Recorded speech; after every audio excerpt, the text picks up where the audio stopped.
Hello, this is Mike Fitz, your resident naturalist with explore.org.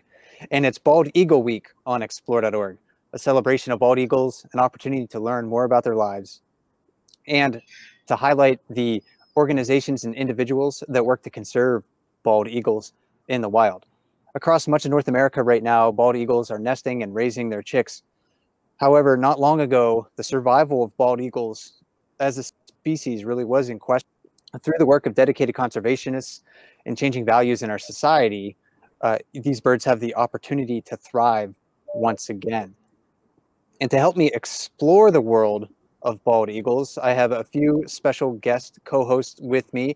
I have John Howe and Amy Reese from the Raptor Resource Institute, and Peter Sharp, a research ecologist with the Institute for Wildlife Studies. So I'd like to thank them for joining me for this live chat.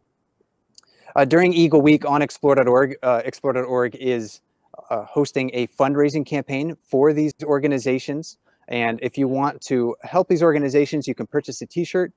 Explore.org will match the proceeds from those t-shirt sales and donate that money to these organizations up to $25,000. So you can double your money helping these organizations by going to bonfire.com/baldeagleweek.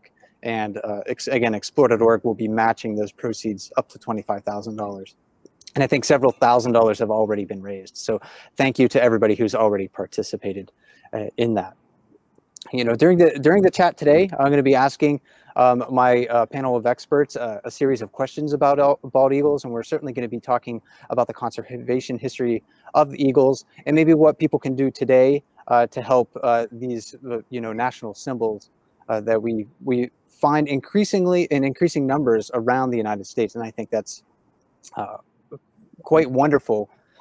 Because I can remember a time, I'm not going to necessarily say how old I am, but I can remember a time where eagles were extremely rare where I grew up. And, you heard people talking about them, you read about them in textbooks. But I honestly, I don't think I saw a bald eagle in the wild probably till I was 18 years old or so. So now they're becoming increasingly common. We have them nesting across much of North America, and it's wonderful to see this success story happening. But John and Amy, I wanted to ask you first just a little bit about the basics of an eagle. If you could introduce them to our audience. How big do they get? Their approximate wingspan, how old they might live. I'm really, really bad on size questions, so I have to apologize for that. Having said that, I believe the oldest known wild eagle was 39 years old when it was hit and killed by a car. So I don't know what the average lifespan would be in the wild, but they can get fairly old. Yeah, and just basically ballpark. I mean, it's interesting watching these nests because you watch the bird cam and the nest, and it looks like the eagle's fairly small compared to the nest. But Peter, you can chime in on size of nests that you guys watch.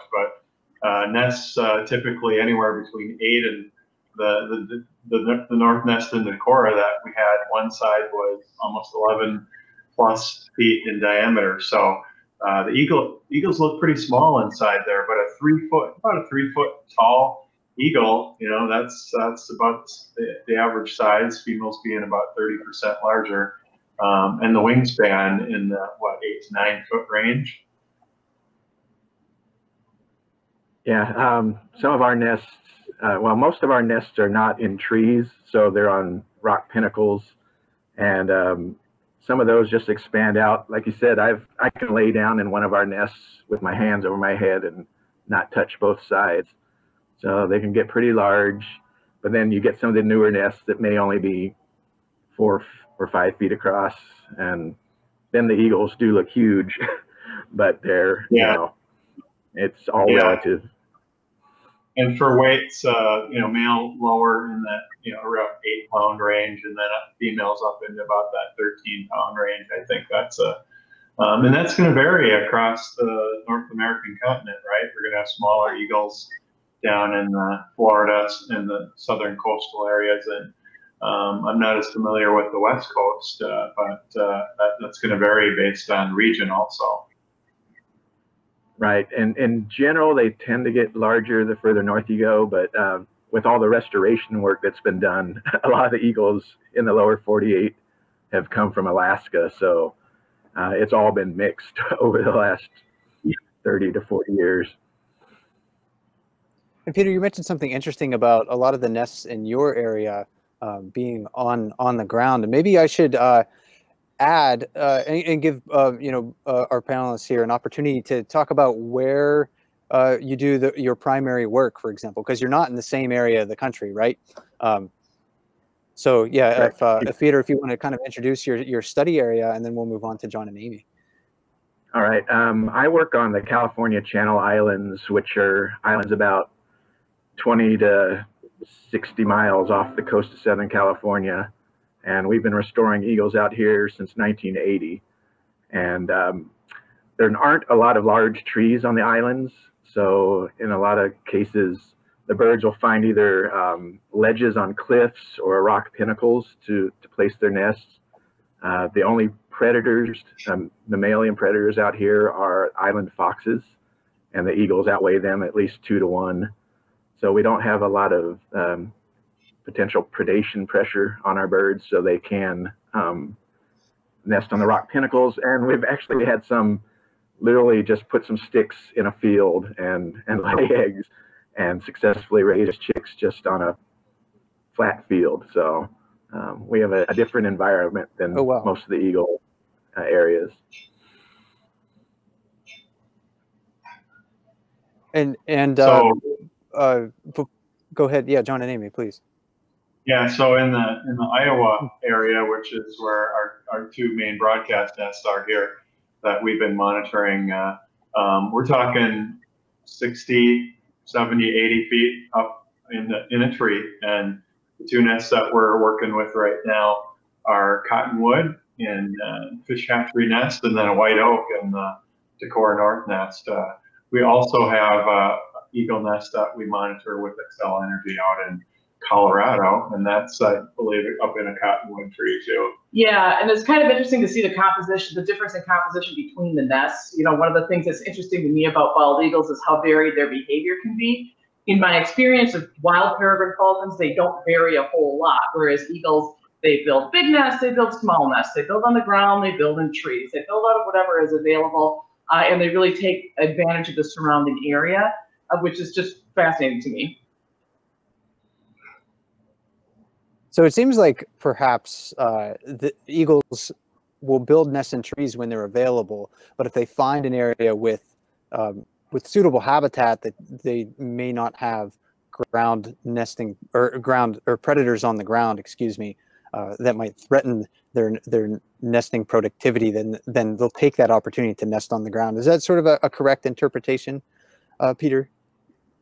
Yeah, yeah, I think so. It's, you know, most of the big trees around here are of the non-native eucalyptus. We have had a couple nests up in eucalyptus trees, but they're generally don't have a real good structure to support large nests. We have some in some native oaks, and sometimes we'll just have a bird, it's nesting in a 6-foot tall tree, but on the side of a cliff. So they feel like they're high up, but they're just in a little bush sometimes. Yeah, I was recently reading an article about bald eagles nesting on the beach on some barrier islands off of the coast of Virginia. So that was quite fascinating. Something that I was previously not aware of. I guess a famous line from Jurassic Park: "Life finds a way."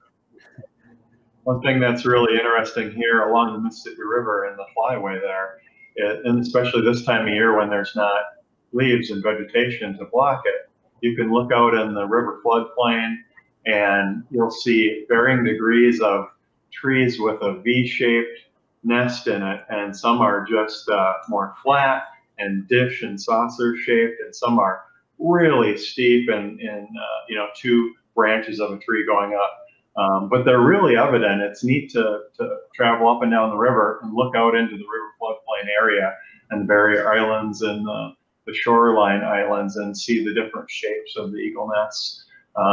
Just a lot of variability there. but they look like big crow's nests, up in the top of a very tall tree around here. And with bald eagles on explore.org, right now we can watch, one, two, at least 4 or 5 different nests. I actually kind of forget, so I apologize for that. The eagle audience out there is going to be commenting right now, and they're going to be saying, "Hey, you should know that." But then again, I apologize. But it's several nests, and it provides us really with a remarkable opportunity to get to know these animals a little bit as individuals, learn more about their life history as they come back to these nests each year. But that was kind of this opportunity is a very new phenomenon. Not only the technology, which we'll set aside for now, but again, getting back to the conservation history of eagles, there were, just 30, 40 years ago, just a few hundred nesting pairs of bald eagles left in the contiguous 48 states. So John and Amy, what did lead to the decline of bald eagles in North America during the 20th century? Well, I actually think that maybe Dr. Sharp would be better off talking about that, because his eagles are impacted by one of the main sources of their decline, DDT. It's a commonly used agricultural pesticide that caused eggshell thinning in a lot of birds, especially birds of prey and some piscivorous birds. So the banning of DDT in the United States was very helpful. We also stopped persecution of birds of prey legally through the Bald and Golden Eagle Act, passed, I believe, in the 50s. Migratory Bird Treaty Act passed earlier than that, and then eventually decided to go ahead and enforce those things. So DDT was the main cause, and again, Dr. Sharp can talk more about that. But also, we, I guess, developed more appreciation for birds of prey and put legal tools and enforcement in place to punish people who killed or persecuted them out of hand.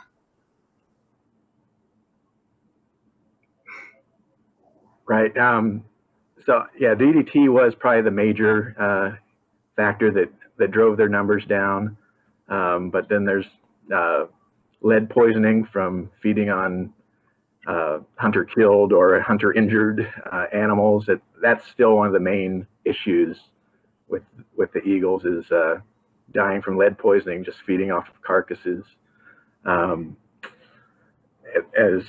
Amy mentioned, there was, the persecution of the birds for decades. There were bounties on eagles, misperceptions that they're going to come in and fly off with your cattle, and they're largely scavengers. So if you see them out in the field feeding on one of your dead animals, people were assuming that they had actually killed the animal, and it's more likely that they found the dead animal and took advantage of it. I think that is an aspect of their life history and ecology that maybe is less known. You look at a bird like a bald eagle sitting along water, you think of it diving for fish or chasing a duck or something like that, but you often don't think of them as scavengers, and that can make a big part of their diet. The place that I've had the opportunity to see bald eagles the most, in Katmai National Park, I've never seen a bald eagle catch a live salmon. Every salmon that I've seen a bald eagle eat has been a salmon that's already been dead or killed by a bear or something else like that. So that's a big part of their ecology overall. Yeah, back to Mike, the probably a big part of that is the mechanism too. I mean, with DDT and other persistent organochlorine chemicals that were used primarily agrochemical industry and for pest management and vector control back when we were discovering and using new chemicals and thinking about the wonders of science, that we found out that went bad. But the more persistent organochlorine chemicals, toxaphene, DDT, others, gotten away from production of or use of chemicals like that. The ones that are used, at least in the ag industry today, it's a little bit, it's more beneficial because they're made to break down faster. So that bioaccumulation of that getting and magnifying up through the food chain, especially eagles that eat fish, and that those chemicals getting into that fish tissue with mostly fatty tissue, and then going up the food chain. That was a big part of the mechanism that led to the dropping numbers of the bald eagle and also other raptors and other species. So we had a population. Go ahead, please. I was going to say, we had sort of a unique problem with the DDT in Southern California, in that the major manufacturer was right across the channel on the mainland, and dumped thousands of tons into the marine environment over a 30-year period or so. And it's still in the system. We're still analyzing peregrine falcon eggs, and they have still pretty large amounts of DDE in them. So it's even though it was banned in '72, it's still a persistent problem in our area. And the DDE being a degradation product, that also, well, it's indication that that material is still around their natural, area that they live in. So that is a remarkable fact to consider, since like you said, the DDT has not been manufactured in the United States since since the early 1970s. It was banned in 1972. Yet that the chemical, or the breakdown of it, that chemical is still in the ecosystem, still affecting these birds, still accumulating through the food chain. So our actions, of course, do have long-term consequences, and we're fortunate, though, that bald eagles have been able to recover in the United States. We see much larger numbers, even though they still face several threats, and we might kind of touch on those in just a little bit. But I wanted to ask all of you about the recovery of bald eagles. We mentioned before legislation that has greatly helped, like the Endangered Species Act, the Bald and Golden Eagle Protection Act. Government action also, has made a big difference in the recovery of eagles through the banning of DDT. But what other aspects have led to the recovery of this population? Because there are maybe over 10,000 nesting pairs of bald eagles in the United, or at least 10,000 bald eagles in the lower 48 states.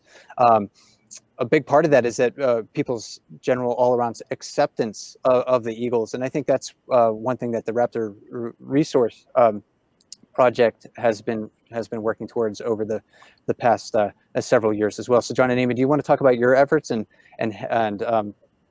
helping to educate people about eagles and their lives in the wild? Sure. I guess I'm just going to kick off with a little history, and then John can take it from there. So we were actually founded in 1988 by Bob Anderson, who started us to breed the, at the time, highly endangered peregrine falcon for release. So Bob's real passion was peregrine falcons. However, he liked and was interested in every bird of prey. He was working with Neil Reddick on a movie called The American Bald Eagle. And once they were done filming, he said, "Hey, wouldn't it be fun to put this online?" And it was 2008, I think. And yeah, sure, that'd be great, Bob. So for the first year, we just sent, I think it was a picture every 2 minutes up to a website. I believe it was at XL Energy. The second year, we went to Luther College and said, "Hey, you guys have probably the best internet in town. How about broadcasting this for us?" They said, "Sure." At the end of the year, though, they were happy to continue partnering with us, but it was also clear that it would be okay if we went somewhere else. Their mission was the college, not broadcasting an Eagle Cam. So we went to, at the time, Ustream, and sort of it exploded. We didn't expect that it would happen to the degree that it did. So that was a real experience for us. And I guess, John, you can take it from there. Yeah. So, that the whole part of technology, I mean, that's really the interesting part about that. What just several folks can do with technology and a bald eagle cam, right? So I think the thing that is so interesting looking back on this, and just even the interest that's there and the following, and I'd call it a love affair with the bald eagle, is that they're so beautiful, they're so majestic, and people hadn't really seen them up close and personal like that. The majority of the American public hadn't seen that, and even the world for that matter. Yeah. So that first documentary came out, American Eagle, on PBS Nature, and part of that was this guy, Bob, who put this cam up in the nest and talking about that story, and that was about 2008. When the cam went viral in 2011, over 270 million people watching that cam in 1 year. It went to show that love affair, basically, that people have when they get connected with nature. It spawned a lot of eagle cams. I think you couldn't even count. There's got to be at least about 50 eagle cams out there across the country and the world right now. So it really just, the eagle cams kind of started springing up like weeds after that. So that connection and that public outreach, I think, is something that we're working to capitalize on, to raise awareness for researchers like what Peter's doing with bald eagles and what we do with garden falcons. You know, that's a huge thing, because we're migrating into new generations here that did not get to live through that. I mean, I didn't get to see eagles or falcons when I was a young man, but I remember the first one that I saw. It was a pretty amazing experience. And so telling that story, the conservation success story of the Endangered Species Act and Rachel Carson and others that raised the warning flags of what was going on, and people and our scientists and our government doing something about it, really, that educational component is so important. And I also want to add real quickly, we're always warned not to anthropomorphize animals, and I know from personal experience in the field that it's a bad idea and you can get hurt doing that. Having said that, I think when people started watching the eagles, they were absolutely shocked to find that they had a life in some ways not too dissimilar to ours. They form families, they have young, they care for their young, they act in interesting ways. So I'm not saying that they think like us, but people looked into that nest and saw something of human life reflected in that nest, and that engaged them in a way that they didn't anticipate or expect, and that we didn't anticipate or expect. That's an important point, and I think we can see that in probably most animals. If we really take an opportunity to watch them closely, we see that they care for their offspring in different ways. Many of them have family lives that you're talking about. They struggle with hunger, and a lot of the same things that we do in our daily lives. Sometimes these animals, though, need a little bit of a nudge to recover on their own, and I think that's maybe something that Peter could talk about, because to get bald eagles restored to Channel Islands, it took a hands-on effort. Yeah, and it was especially hard because of the local DDT problem. So on the Channel Islands, all the eagles had disappeared by the early 1960s, and we started reintroducing them in 1980 by building release towers, which are large cages up on stilts, getting young birds from nests, or the San Francisco Zoo's breeding colony of eagles, putting an 8-week-old bird up in these towers, feeding them for a month, and then opening the doors and releasing them onto the islands that way. We released, I think, about 33 eagles on Catalina Island between 1980 and 86, and then expanded up to Santa Cruz Island in 2002, releasing another 60+ eagles up on that island. And when we started getting our first breeding in the late 80s on Catalina, all the eggs were breaking in the nest. And that's when we found out that there was still a huge amount of DDT contamination in their eggs. So at that point, we actually had to go to an active manipulation of the nests, in which each spring we'd find the nests, wait for them to lay eggs. And then as soon as the clutch was done, we would go in, remove the eggs, place fake eggs in the nest for the adults to continue to incubate, and then try to hatch out the chicks in incubators and foster them back into the nest. So we were doing that through, let's see, on Catalina, we did that through 2008 because Wow. there was just still a huge contamination problem. When we started the work up on Santa Cruz Island, we were planning not to do any of that manipulation. It was just to see if that island, which is further from our contamination source, whether those birds could breed on their own, and they did, starting in 2006. And today, do you have a good number on or estimate on the population in the Channel Islands? Usually about 50 to 60 eagles. We have about 20 breeding pairs now scattered across 5 of the 8 Channel Islands. And then we have younger birds that come and go between the islands or to the mainland and back. We have transmitted birds that have left the islands, gone up to central British Columbia, and come back down to the islands. So they spend the first couple of years traveling up and down primarily the Pacific states, and then when they're about 4 years old, start trying to find a territory to set up. And bald eagles right now are no longer listed as a threatened or endangered species in the United States.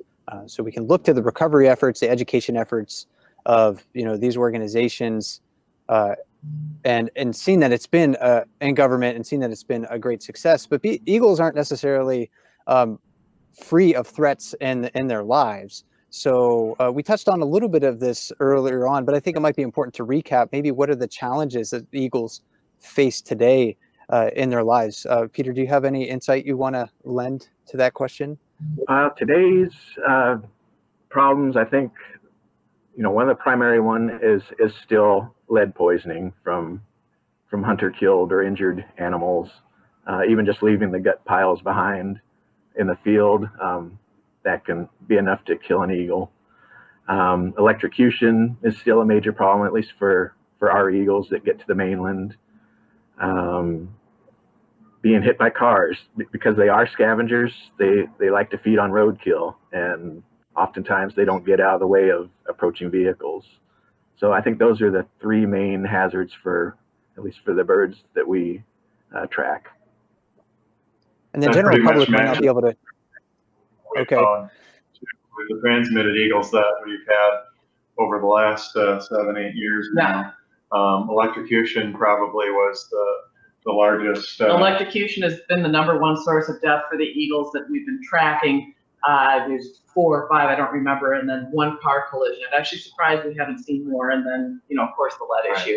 We haven't had a lead poisoned eagle, but they certainly come into SOAR, Save Our Avian Resources, and the Raptor Center, probably for sure by the 10s and maybe by the 100s. We see the prey, from hunting that does come up into the nest, and that, turkeys and deer parts and other hunted animals here from Midwest or even squirrels, it's like a 22 cartridge, with lead fragments in it is all it will take, a small fragment, less than the size of a BB.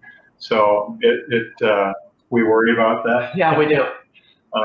But we also, Dave Pester and Amy and I and others here, we do take and help recover injured birds, and that seems to take them to rehab centers. And it is a huge issue, I think. And unfortunately, it looked like we had some progress a couple of years back, and helping us move in that direction of helping remove lead, and a little bit of a step back here, but hopefully, our public desires and what we want to do as far as helping push that issue. And it's going to have to be, I think, at the local level, and people, hunters and others, stepping up and basically saying, we're gonna do this because it's the right thing to do for eagles, and it's the right thing to do for all of us who enjoy and eat this game that we hunt. Exactly. Yeah. Lead-free ammo is available. So if you are a hunter, you value eagles, you value waterfowl, and just birds in general, Yeah, try to migrate over towards lead-free ammo. I think that can make a big difference in helping to protect eagles in 2019 and beyond. So that's, I think, one thing that people can do to help bald eagles. But John and Amy, what about eagles and other raptors? Are there other steps that people might be able to take to help these birds thrive where they live? Well, when it comes to peregrine falcons, our nest box program actually was quite successful. Although I want, because we get called about this a lot, you have to have suitable habitat. You can't just put a nest box up anywhere. But you can make space for them in their lives. You can create habitat. Depending on the species, you might be able to put up a nest box as long as you're willing to invest the time into taking care of it and making sure that it's actually productive. Those come to the top of my head immediately. Yeah, as far as eagles and peregrine falcons, a big part and really probably the reason that I'm involved with this organization and what I'm doing right now is landowners and conservation. So being a landowner where historically peregrine falcons had been, and eagles, there's a large eagle nest at the base of the Great Spirit Bluff Falcon Cam. That's our family property, but there's a large bald eagle nest right down underneath where the Top Gun, the peregrine falcon, manages and controls who it lets go through its territory. But the landowners and conservation of the areas where the birds nest and where they call home, and their hunting areas, that's a huge aspect of what the public can do. So promoting and helping keep areas that are used for roosts and migration and for nesting, I think, is probably the biggest thing that the public can do, for these type of raptors. Clean air, clean water, and habitat. And Peter, what tips do you have for people who want to watch bald eagles in the wild? I mean, that's an enjoyable experience. It's fun to watch them at their nests. It's fun to see them bringing food to their young back and forth, or to see them hunting or scavenging food. But how might people do that in an appropriate manner? Are there any tips that you can provide? Well, generally for us, when we're observing a nest, we try to keep at least an 800-foot buffer. The birds, you start getting closer to that, they start getting a little bit nervous. It depends on, the birds. Some birds, if they choose to build in a tree in town, then, there's no way to keep that buffer. But that was their choice to build there. But oftentimes it's better to watch from a vehicle if you can, because they just don't seem to recognize that as a threat. Sitting in there with a spotting scope in the window works well. Once you start, get out of the vehicle, that's when at least our birds start to get a little bit more nervous. Try not to be above them. I know in most places you're not actually above the nest, but here I might be watching a nest from 800 feet above it. But if you can stay below them, they feel a lot more safe that way. And just basically go on their behavior. If they start vocalizing or flying around, then you're too close and need to back off.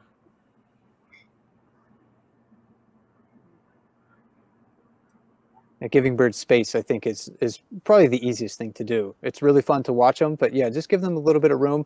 I always carry binoculars with me when I'm outside. I think that's kind of one of the essential things in my naturalist toolkit that I always carry around. And it really has opened up a world of opportunity of wildlife watching, things that I wouldn't notice just with my overall poor eyesight.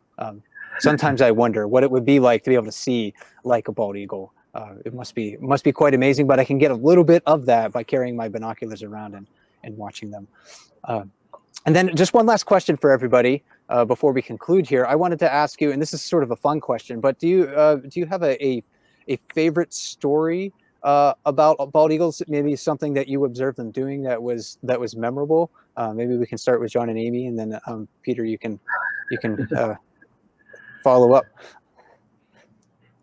I can start with that. I was referring to it back. I think it was a visit back to our property which is Mississippi River Valley bluffland area. There's about a 600-foot relief there between the top of the bluff and Mississippi River. But coming back for a break from college and was out on the bluff, kind of, enjoying the view and just the experience. And it was a little bit of a breezy afternoon. The sun was out, and all of a sudden, probably about 10 feet from me, because I was right up near the edge of the bluff, bald eagle soared right up next to me, and his head turned and looked at me. And it's kind of like made this connection that you'd have to say, it's like a spiritual experience of connecting with that raptor, and then it just kind of turned its head and soared off.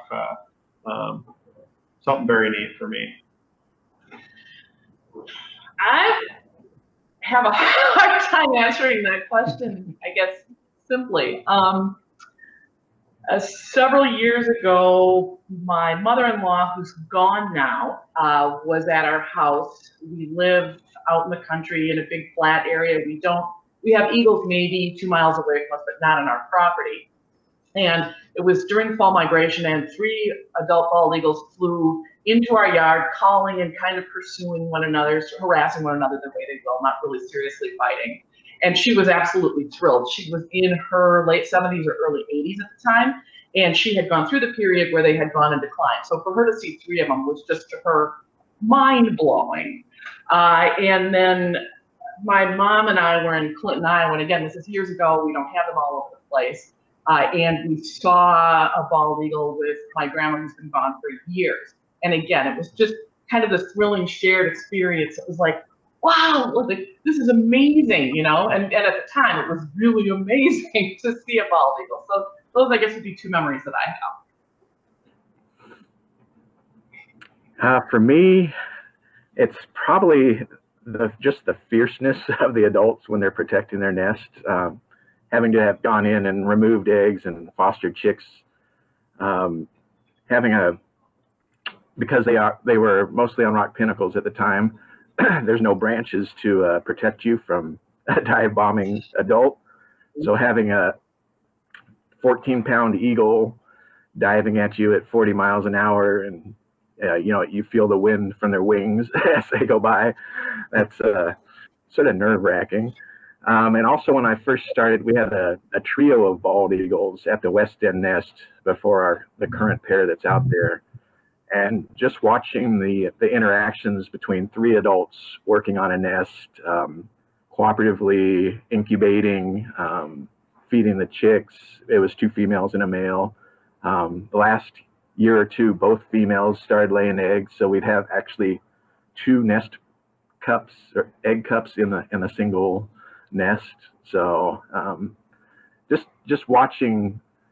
At the time, that was a pretty rare thing to have trios. I think more popped up as the population has grown, but I think that was probably one of the first known trios, and just watching the cooperation was pretty impressive.